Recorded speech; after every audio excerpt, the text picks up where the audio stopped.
Welcome back, WNST, Tassel Baltimore, and BaltimorePositive.com.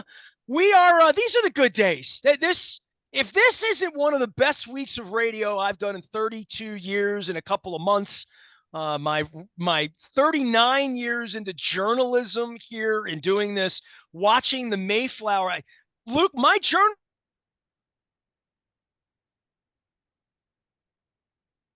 career began 8 weeks before the Mayflowers, like 6 different times as a kid with Chris Pica before the Mayflowers moved. And we have an AFC championship game here this week. Luke Jones is our guest.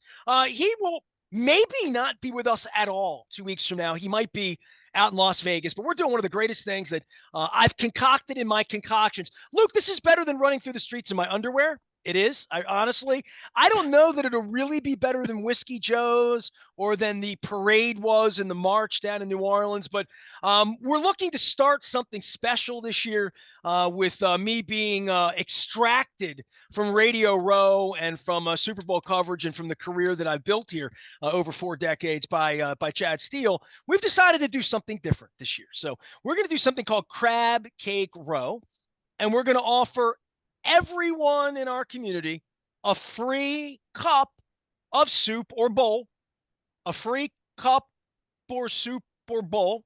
We're going to do this in 5 different locations, all with the Maryland Lottery. I'm going to have some O-Snaps to give away, some Raven Scratch-Offs to give away all day long. Our friends at Window Nation, our friends at Jiffy Lube Multicare, all of our sponsors are in on this. Wise Markets, Royal Farms, they all do for the Maryland Food Bank. And every single year is a guy named Wayne Kostrowski, Luke. I don't know. Did you ever meet Wayne from Taste of the NFL? Was he ever on set with us? I'm sure I did at some point in time. You meet a lot of people on Radio Row, so it's tough to put faces with names all the time, but I definitely remember that name, that's for sure. Wayne and I got together 2 weeks ago on a Zoom, and I haven't seen Wayne in a number of years. Wayne, Google him, Kostrowski. Wayne Kostrowski. He was the founder of Taste of the NFL. And he dreamed up this idea back in the 80s and took it to Tagliabue people and said, we're going to do this party the night before the Super Bowl. And it's going to be like a ball for those who aren't in the league or have this or whatever. But we're going to have Miss America every year. We're going to have a player and a representative from every team and a chef. Nancy Longo, my dear friend, love Nancy at Pure Point Restaurant, was the chef every single year. They always had a celebrity. Every year was somebody sort of different. Matt Stover settled in for a little while, but over the course of time, everybody's done it. Marty Bass and I did it and sat in for Ernest Biner, who was coaching on the team who had agreed to do it. And then the Ravens made the Super Bowl and he couldn't do it. So Marty Bass and I were the celebrities in Tampa at the convention center. So it's a party, had thousands of people, great food, lots of celebrities, always celebrity chefs. Andrew Zimmern has been on my show many times, if you remember him sitting in. So Wayne did all of this for hunger. And by the end had Coca-Cola and airlines and all sorts of people involved in it. And very much like what Ed Block is here, it was a Super Bowl oriented night before in a awesome location every year, Jacksonville, Miami, wherever it was a great party. Indianapolis inspired me, Luke, and I had to tell him this. And there were some tears involved in this. And I know you have some spirituality about you, Deacon Jones. So we got to talking about being inspired by all these years of me going to this party and eating, sometimes having an upset stomach on Super Bowl, because I mixed too many oysters with too many steaks, with too many wines, with too many REO Speedwagons and Hootie and the Blowfish. I mean, all these great bands would play that gig. Bare Naked Ladies played that gig one year. So, yeah, I mean, just amazing acts. Brooks and Dunn played one year, as I remember, country acts. They do it all. So Wayne inspired me because all of this was giving hundreds of millions of dollars to hunger. And Luke, the year in Indianapolis, and I do speak of that Super Bowl very fondly, as you know. Like, that was probably my favorite Super Bowl for a lot of reasons. It was very well contained. The city was it was like a state fair. It made me not hate those people anymore. So there was some spirituality for that for me. And I know what Jimmy Irsay's been through with overdose last month, the whole deal, right? So that year, Wayne did the event at the food bank, at the Indianapolis, at the food bank, at the warehouse, in the middle of East Bejesus. I mean, it was like in the middle of nowhere. And thousands of people got in and nobody could leave, because cabs didn't want to come find us on Saturday night Super Bowl when Indianapolis there was no transportation, and we all got stuck at the food bank. We were there the whole night. By the way, this was a very spiritual night for me, Luke. I took a camera up to Al Bubba Baker. You're a historian. Do you know who Al Bubba Baker is? Tell me. He is the Tony Siragusa to the Rich Gannon. He is the guy who landed on Burt Jones and hurt Burt Jones Okay. forever, which really changed the franchise because that Oh, really kind yeah. of moved the franchise. I mean, had Burt won a Super Bowl in 79 or 80 and Irsay and the city and who knows, right?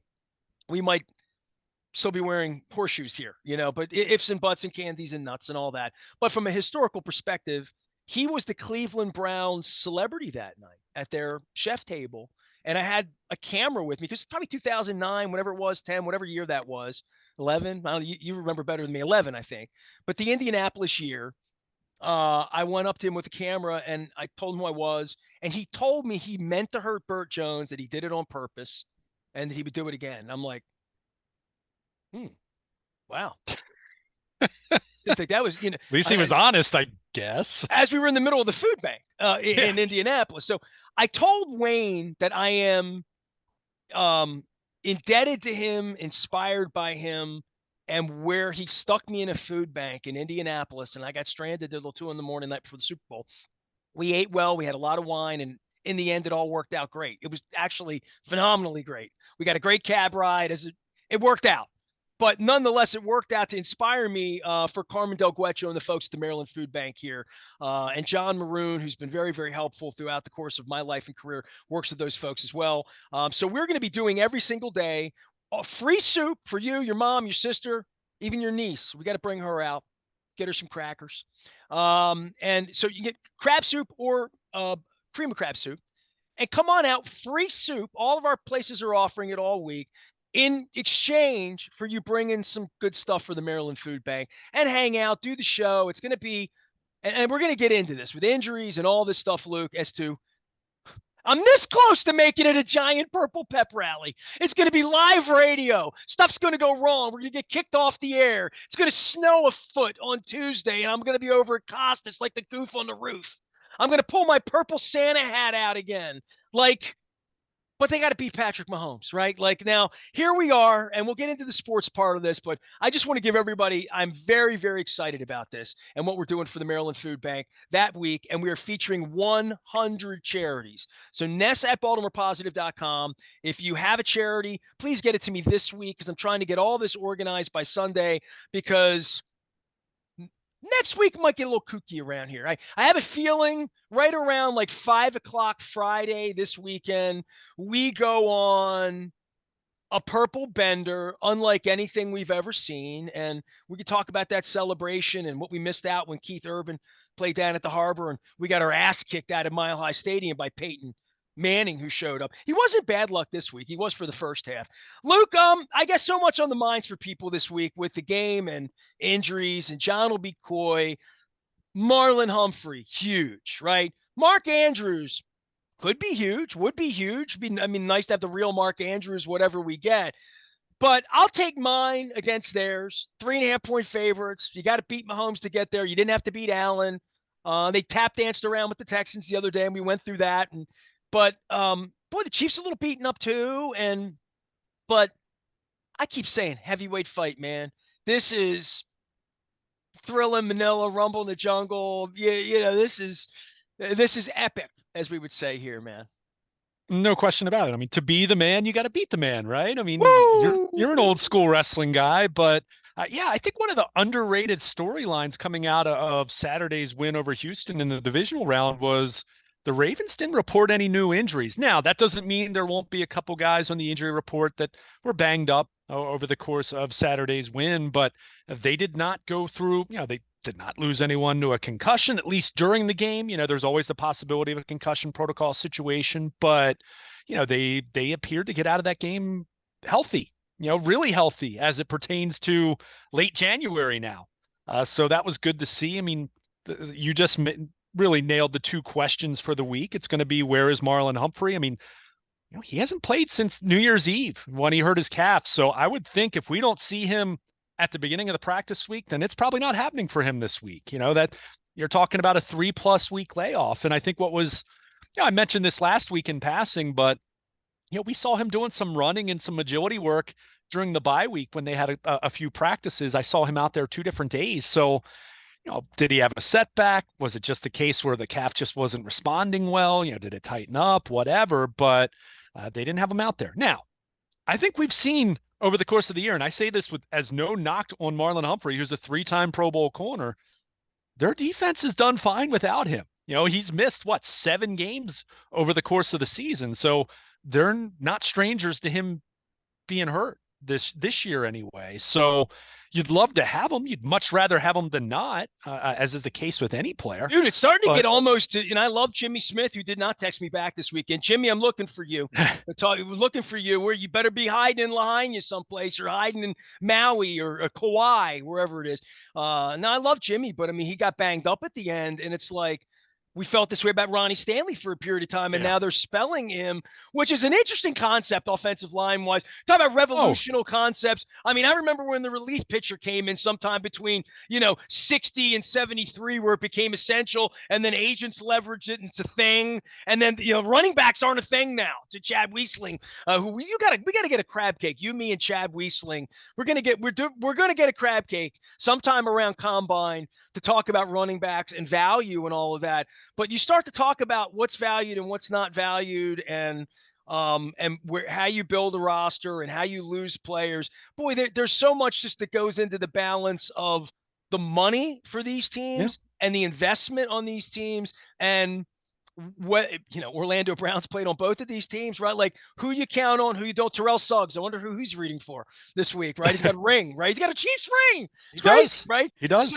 So you think about these things, and I do love that I'm celebrating these 25 stories of glory we're doing with Curio and Foreign Daughter, and we're counting them down. And there's this picture at the AFC Championship game, and me and David Modell holding the Lamar Hunt Trophy, the old, big old now the newer one's like more like a football, and it's like a space age, looks like a World Cup kind of thing, right? I have a picture of me with that in Foxborough from 10 years ago. I'm like, the hell's that? Give me the trophy that looked like a bowling trophy, or like the trophy that would be hanging at the Roll Arena at Skateland for winning the skating. It was this long wooden thing, and it's me and David Modell holding the little AFC logo on it. Yeah. Yeah, we're on the dais at in the Black Hole, in Oakland, Oaklandia, and we're holding the trophy, and Art's in the background, and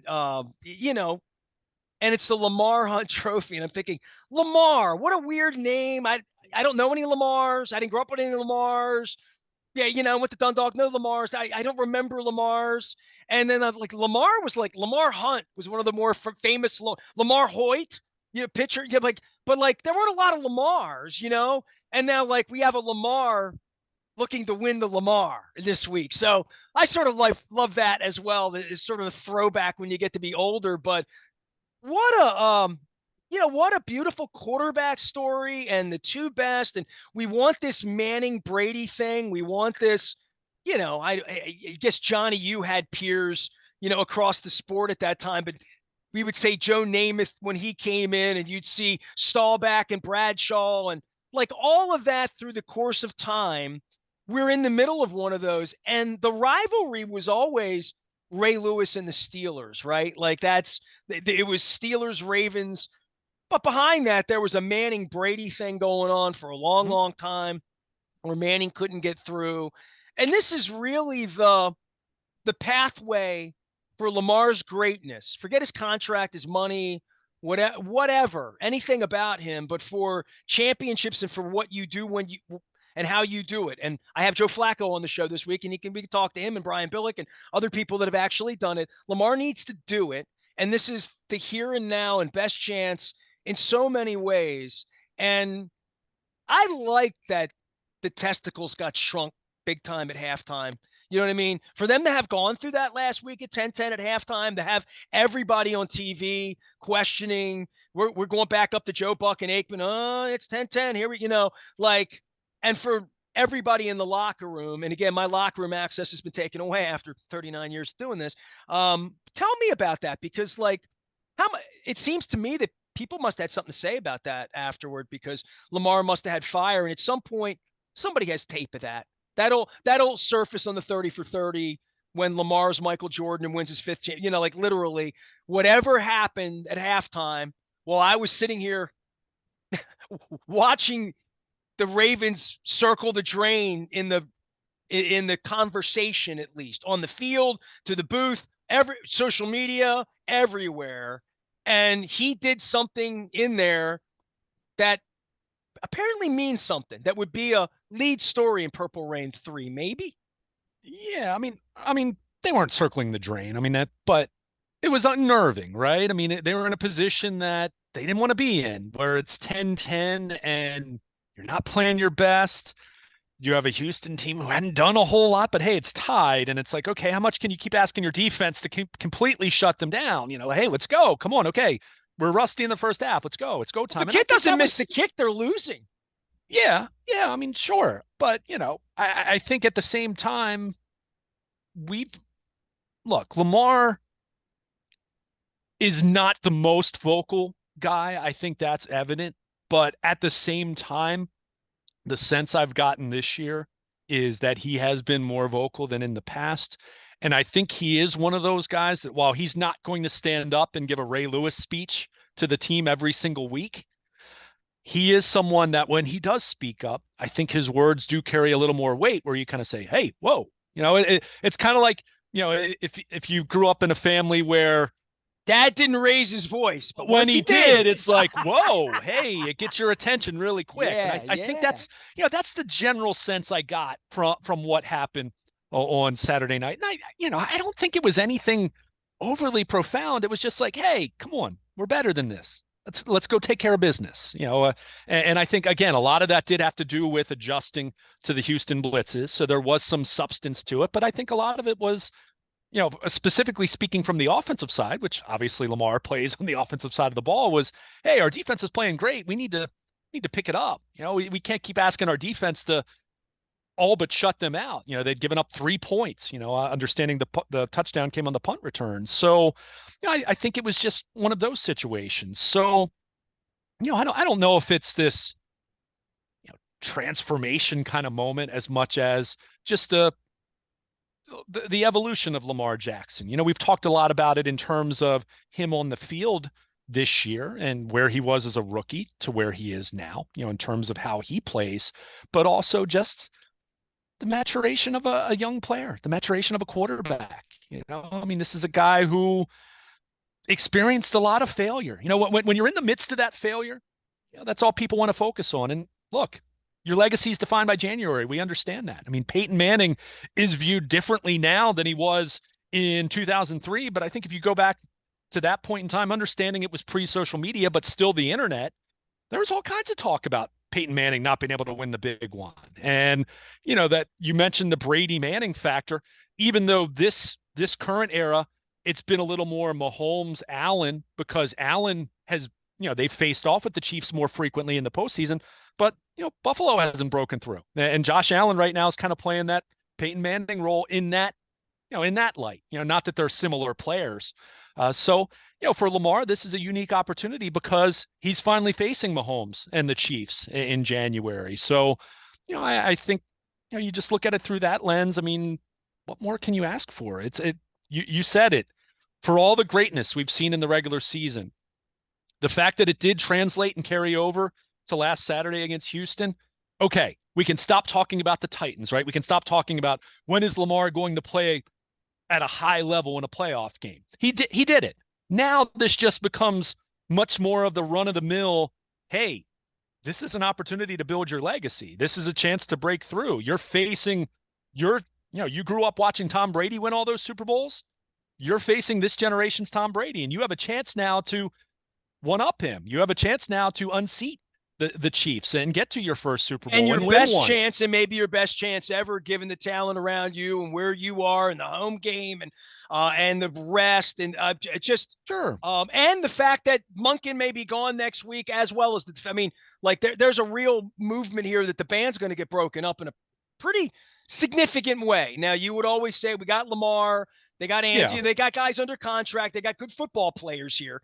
No doubt about that. But there is going to be a changing of the guard in probably a massive way per the scale of football and what John would want in the and what Eric would want in the offseason.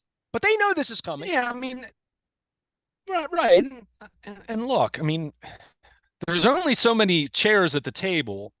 It's not a guarantee that Mike McDonald and Todd Monken are gone, but you know that you're going to at least lose some guys from your coaching staff, whether it's your coordinators or whether it's some really key assistants who become coordinators elsewhere. It's the nature of the business. You're going to have free agents, all that. By the way, Kansas City's dealing with the same thing. Buffalo, in a big way, is going to be dealing with that. That's why the disappointment for the Bills to not get to an AFC championship, considering where their cap is. Well, hang on a second. Let's say Kubiak, nobody ever came and called for him. Let's say Manning's done. His neck's screwed up. He doesn't go to Denver and play. Kubiak loved it here, didn't want to leave. He loved Joe. And it all went away after that, right? Like to some degree.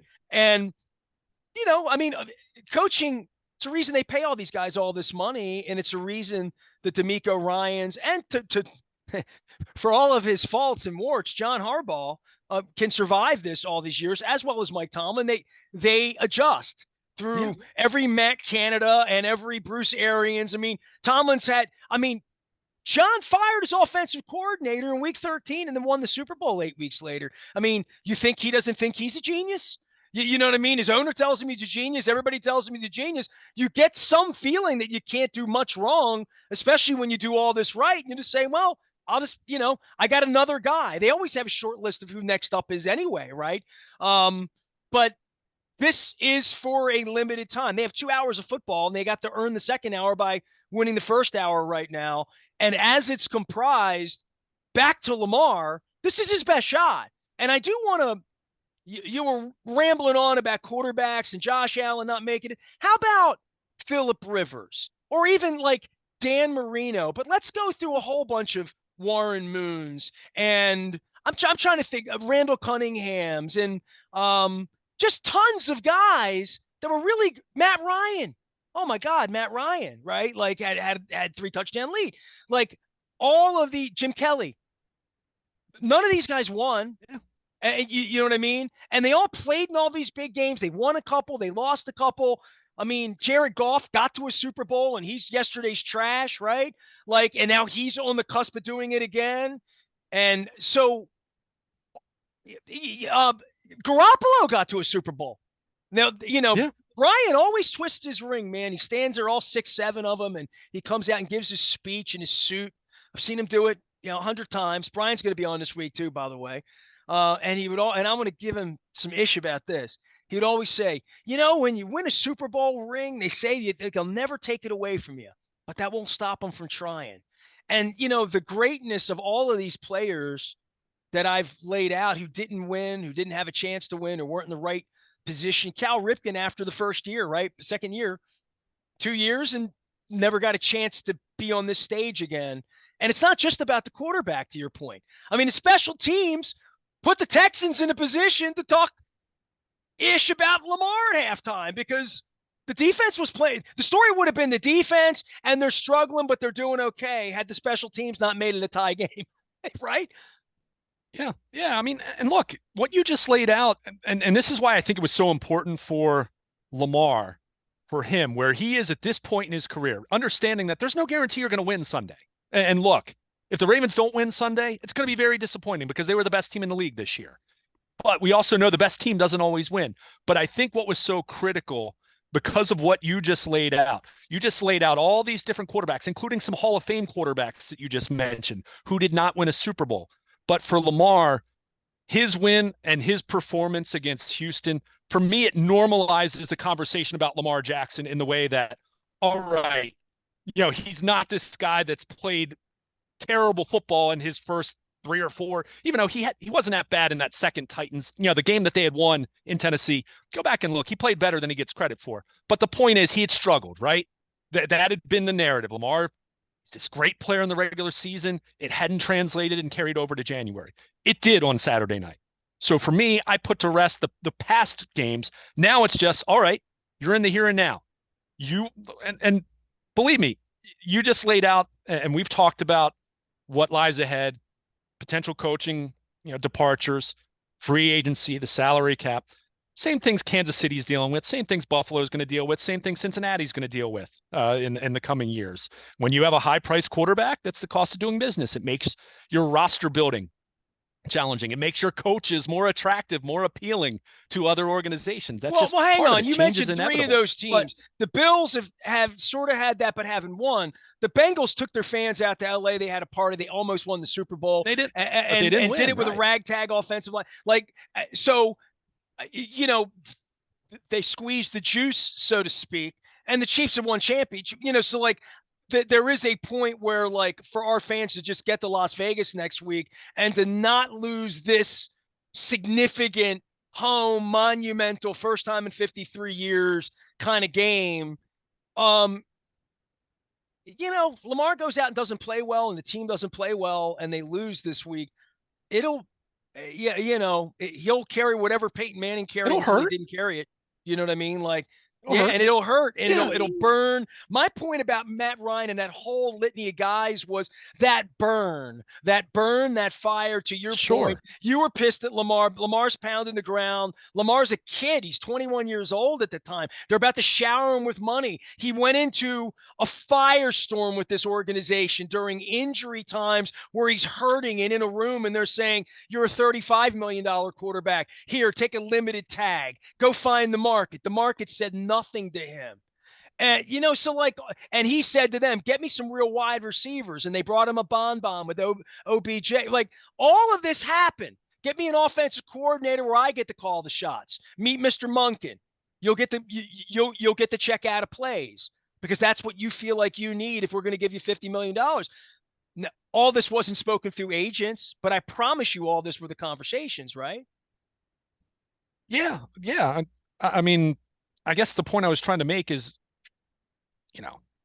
losing to Houston, that would have been, I shudder to think what the offseason would have been like. I mean, it would have been unbearable. Let's face it. And I think it would have been a case of you're kind of at a loss for words as far as where you go from here. Well, if the Orioles do what they did last year, the next 3 years, and take a facer, we'll be, that's kind of where we're getting with the Ravens with a generational player. I mean, a player who's a Michael Jordan player. Well, I guess the point I'm trying to make is not that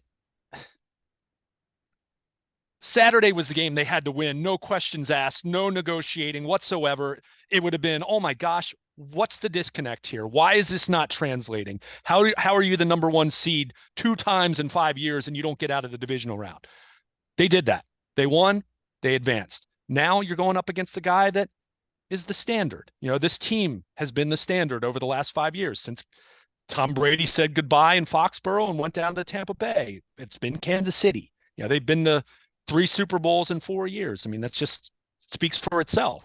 So from that standpoint, it's not this Herculean task for the Ravens to win on Sunday. The Ravens are better on paper, but they know that they're playing a team that's been the standard in the same way that Joe Flacco, when they went up to Foxborough, they knew that they were going to be underdogs. Now they're not underdogs on Sunday, but they know that they're an underdog from a pedigree standpoint, right? Because Kansas City's been there. So yeah, the pressure is there. And as much as we've talked about this through the lens of everything setting up for the Ravens to make this run, I'm guessing Lamar Jackson's not thinking in those terms. You know what Lamar Jackson's thinking right now? He's tired of hearing about Patrick Mahomes being better than him. Lamar Jackson thinks he's the best in the world. And look, Joe Flacco thought he was the best in the world a decade ago, famously on our airwaves, and created all this buzz that's still talked about today. 11 years later. You're giving me fodder now. Keep going. You're giving me notes. But the point is, Lamar Jackson right now, he wants to prove he's the best. And guess what? You can't prove you're the best until you beat Patrick Mahomes and get to a Super Bowl and win a Super Bowl. And then you know what he's going to say then? If he does that over the course of the next 3 weeks? He's going to say, I need to go win another one. But you can't win 2 until you win 1. And you can't win 1 until you beat Patrick Mahomes and the Chiefs on Sunday. So that's how Lamar Jackson's thinking about this. Now, he might not state that explicitly. He's not going to be disrespectful. He has a lot of respect for Patrick Mahomes. He knows Mahomes has been at the top of the mountain twice already in his young career. But Lamar's chasing that. And Lamar has his best chance yet to do something about that. So I think that's how Lamar Jackson's viewing this. Now, that's not in his that's not in the forefront of his thinking this week. He's focused on how's he going to beat the Kansas City defense, and what are they going to do offensively to move the ball more consistently for 60 minutes, not just rely on a big second half. But I think that's how Lamar, if you had the truth serum and you were just talking to Lamar off the record and just having a conversation with him, you'd say, yeah, you know what? I think I can be, I think I'm as good and can be better than Patrick Mahomes. But until I beat him on this stage and until I get to a Super Bowl and win that one, and then I need to do it again, then I don't have much of an argument other than just how I feel internally about it. So I think that's where it is for Lamar. But again, this is his first great opportunity. Now, they had a great opportunity in 19, but they squandered it. So it was over. The moment's over. You move on at that point in time. But for him, it was so important. It was the biggest moment of his career on Saturday night, that second half that he had, because we hadn't seen that before. We've seen it now. We can put that extreme narrative to bed, but now it's just the run of the mill, just like any other quarterback. You're going up against another great quarterback. You're going up against another great team. Joe Flacco and the Ravens in 09, they went to Foxborough and they won. In 11, they went up there and lost in heartbreaking fashion. And then in 12, they finally broke through. 2 years later, they went back there and they lost. So, this isn't for Lamar Jackson. I don't think this is as a culmination as much as he's trying to view it as the beginning of building an even more amazing legacy than he already has built to this point in the regular season. So, I think that's where Mahomes can't prove anything on the road because he's never had an opportunity, right? Like to say he can or can't win on the road. He was very vocal in the aftermath on Sunday night of saying we can win anywhere. We can, he's got a chip on his shoulder saying, "Oh, you think I can't go into Baltimore and win and go to and break their hearts? I'd like to go in and break their hearts." He's looking forward to being the NWO and coming in here. Yeah, I mean that's what makes these guys great. We've talked about this for years. I mean, for years the debate, and I know you're not a big NBA guy, but LeBron James and Michael Jordan and all that. I mean, Michael Jordan. I mean, the things that he would use as motivation, as what's perceived as slights. I mean, even the documentary that ESPN did during the pandemic. Remember the number of times he's sitting in the chair and I took that personally. And it might be the most innocuous comment that he would take exception to, but that's how the absolute greatest work. I mean, they will take any little morsel of information, any little tiny event that occurs, and they'll use that as motivation. I mean, Lamar Jackson's been using for 5 years the fact that every team in the NFL, including the Baltimore Ravens earlier in that first round, passed over him. They said, nah, we're good. And this past offseason, all 31 teams, and even count the Ravens because they placed the non-exclusive tag on him, all said, we don't want you.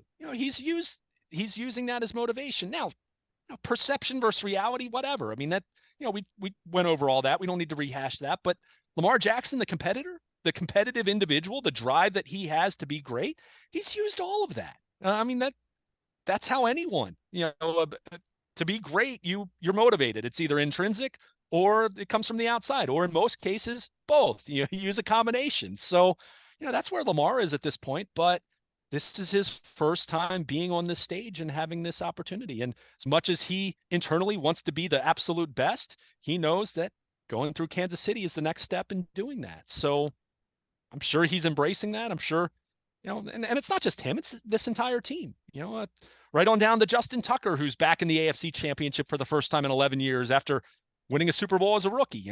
You mentioned Cal Ripken a few minutes ago. I mean, Justin Tucker's not Cal Ripken, in Justin Tucker's going to get but called on. He's going to be a factor in the game on Sunday. He's going to get called on to kick a hard field goal, extra points, all of that. And who else would you want? Right. And there's your insurance. You feel like, well, he's not going to screw it up, right? I mean, you feel that way. And especially to my point, Texans go in up 13-10. The conversation's even worse than it is. And it feels even differently. Not to say the second half wouldn't have played out identically, but there is a point where you saw a guy miss a field goal that might have made the difference in whether their season went on or not on the road on a cold day in Baltimore. Yeah, well, take it a step further. Look what happened in Buffalo. Yeah. I mean, they they could have gone to overtime and win, So yeah, that's of the utmost importance. And I think for as much as Justin Tucker did not have the best season of his career, I think he'd be the first to tell you that, and had a few more issues than normal with some long distance kicks. Keep in mind, a couple of those were blocked, and some weird things happened as well. It wasn't just him missing outright all the time, but hit a 53-yarder. And I can tell you, look, watching pregame warmups, I mean, that win was a challenge. I saw him on that side of the field trying from about 50, and he kind of made, had his normal kick, his conventional approach, and he came up a little short, and he was having to kick more of a line drive. So, both kickers were having their issues in pregame. So that was not, needless to say, not an easy day to kick, given the temperature and the wind chill the winds and that factor. So it's another big factor. Kansas City has a good kicker as well, who's had success and did a terrific job for them in the insane cold against Miami. But if you're asking me which kicker I want, it's Justin Tucker every day of the week. So that's another edge for the Ravens. But they're all trying. This is where legacies are defined. Odell Beckham said it last week. He was asked about Zay Flowers and gave an answer that might as well have applied to Lamar Jackson and every single guy on the team, coaches and players. He said, look, regular season's fun, and that's great. But this is when history begins, so to speak, in terms of how they view you. And for Lamar, I mean, Saturday was such an important step for him against Houston, kind of put to bed the extreme nature of that narrative of, why can't you play like this in January when you're so great in the regular season? He did that. So now it's just much more run-of-the-mill pressure of, it's January and it's time to break through. And quarterbacks like you mentioned Peyton Manning, there's a great example. Peyton Manning eventually broke through, but you know what? He was still up and down over the course of his career. And the reason why? It's really, really hard to do this. And that's why Tom Brady is viewed as the greatest of all time, not because of his Pro Bowls, not because of the 2007 historic 50 touchdown passes. It's because of what he did in January and February. And Patrick Mahomes is, at this point, on his way to maybe being somewhere in that stratosphere, but Lamar has other ideas, right? Josh Allen has tried to have other ideas. It hasn't worked out for him in January, going up against Mahomes. But Lamar finally gets his first shot on Sunday. So get the popcorn ready. I mean, I can't wait for this, because you're talking about two of the, for my money right now in 2024, it's two best quarterbacks on the planet right now. Lamar has been the best this season. Mahomes has been clearly the best over the last 5 years. So can't ask for any more than that. I mean, that's, to your point, this feels, in that way, this feels more like the true Super Bowl, even though if the Ravens are fortunate enough to get through and play in Vegas, they'll still have to deal with San Francisco or Detroit. Luke Jones will be dealing with all things Ravens out in Owings Mills all week long. I have just such an incredible litany of guests here all week. At some point, I'm going to shave. We are doing Crab Cake Row. A cup of soup or bowl is our promotion for the Maryland Food Bank. You listened to the beginning part of this segment. I told a story about Wayne Kostrowski and hunger. We're going to be featuring 100 charities that week. I got about 30 books so far. Ness at BaltimorePositive.com. If you have a charity to recommend that's local that can make it out that week, we have 124. I've done the math on this segments, and we're going to feature 100 different charities that week. We're going to start the week at Lexington Market at Fadley's. Tuesday, we're going to be at Costas Inn, established in 1971 at Dundalk, MD. Come on out, North Point Boulevard. We'll be there all day Tuesday. We're doing live radio for the first time in 10 years, 9 to 5 live from all these locations. Wednesday at Coco's. Thursday, we're going to be at State Fair in Catonsville. And then on Friday at Pappas in Cockeysville. And 1 hour, one victory, slaying the Giants of Kelsey and Mahomes and Reed, and even Taylor Swift will be here, I'm sure, having a crab cake at some point this week as well. It's going to be a big, big week. We've got you covered. Peter King, Brian Billick, Brandon Stokely, Kim Herring, Joe Flacco, Marvin Lewis, invites that Jamal Lewis is coming on. So all the Lewises. Maybe I'll get Jermaine Lewis on too as well. We're going to be doing it. Maybe I'll get Lewis Black on to talk some more real baseball, but we'll do that when it's baseball season. The AFC Championship game is in Baltimore. The Kansas City Chiefs are coming to town. And we've got you full coverage. Any breaking news happens first on the WNST text service. Luke has that handled as well. Whew, man, I'm going to stop on Sunday, get a big a basket of chicken. I'm going to bring it home with some Western fries and some ketchup. I'm going to put some beer out, and I'm just going to sit and watch football all day. I've attended about a dozen of these championship games. Going to be in the low 40s from what I'm understanding here. There was some rain in the forecast. We don't know. But it's going to be very, very civil and from a weather standpoint. And I think this is going to be one of the great days in Baltimore sports history. So I'm looking forward to watching it all unfold and being a part of it. I'm Nestor. He's Luke. We are WNST, AM 1570, Towson, Baltimore.